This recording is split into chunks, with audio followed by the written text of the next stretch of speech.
Ассалаумағалейкум тағы да халқым. Осы жақын арада мен қазір әшейін неғылып жүрмін, қандай қылып ше, өзім сөз жазып, андай қылып, әшейін сөзбен видео қылып жүрмін ғой ше, енді оны көрдіңіздер.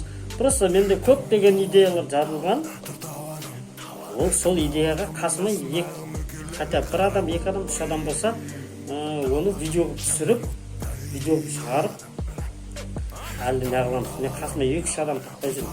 Неге дегенде көп санау. Жаңдай, прямо неге түсіруге ұялады, неғылады, азылдесіп неғылға ше. Соғылы барып тиктоктарда жүрсіңдер, басқада қылып жүрсіңдер ғой ма? Ол да сонда съемка қойшын деймін ба? Сонда съемка көрсін. Өйткені бір адамның сөздері ана ұйқаспай қалады да, ол не емес.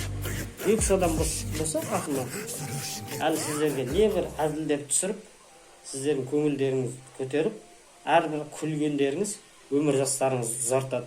Сол үшін әрдайым күлкіден жүздеріңіз айырылмасын достар. Сау саламат болыңыздар. Мені сыйлаған, мені қолдаған адамдар тіркеліп, лайк басып, әрбір видеома әйтеуір комментарий жазып өтейік. Сау саламат болыңыздар достарым. Аман болыңыздар.